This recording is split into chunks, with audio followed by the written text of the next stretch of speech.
The Ebony Exodus Project is about looking at the lives of black women. The premise of the project is that black women are the single most religious demographic in the United States. Yet we are the bottom of the totem pole on practically every measure of quality of life. If you look at financial health, physical health, emotional health, all of these areas.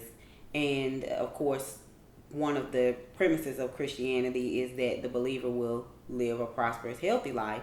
So the project is sort of looking at black women who are no longer religious and sort of examining their experiences when they were a Christian and why they left, and then how the quality of their life is now that they're no longer believers.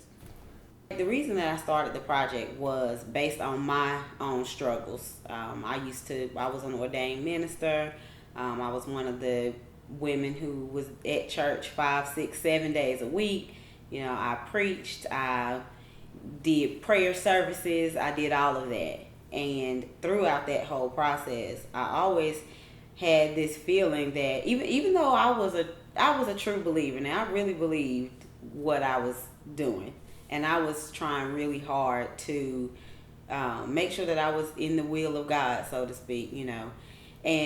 But throughout that whole process, I always had this struggle with depression, and I denied it for so long because I felt like depression is supposed to be of the devil, and so I kind of denied this problem that I was having.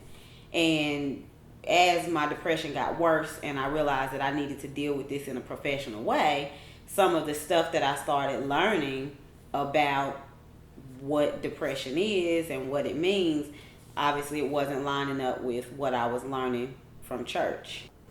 Well, what the church is telling black women about mental health, or one of the common themes again, is that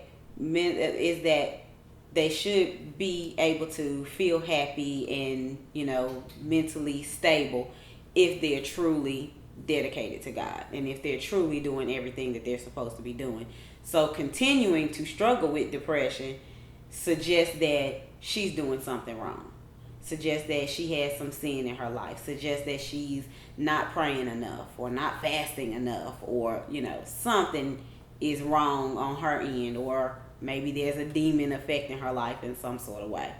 So when you're constantly being told that if you're still struggling with depression, you must be doing something wrong, and not getting the support that they need, you know, they're not, when they go talk to the other ministers or the pastors in the church, they're not told, maybe you should try antidepressant, maybe you should go talk to a professional, you know, come sit down, let me see if I can support you. They're not given that type of support. They're instead told, you need to pray some more, you need to fast some more, you know, you don't need to go to a professional, that's worldly.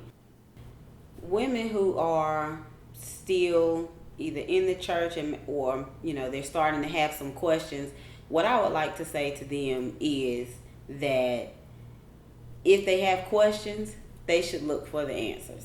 One thing that the church seems to tell people is that it's almost like knowledge outside of the Bible is dangerous. That all of your knowledge and all of your wisdom and all of your understanding should only come from the Bible.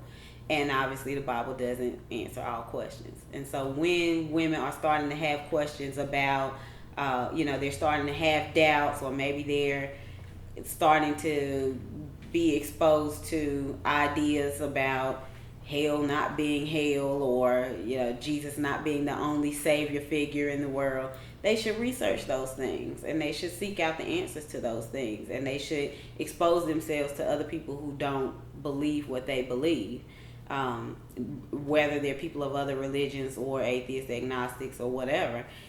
You know, it's that knowledge piece that's really important. Seeking knowledge and information, and going into some of the scary places that as Christians we're told to stay away from, these scary places of asking too many questions, because that's where the devil is.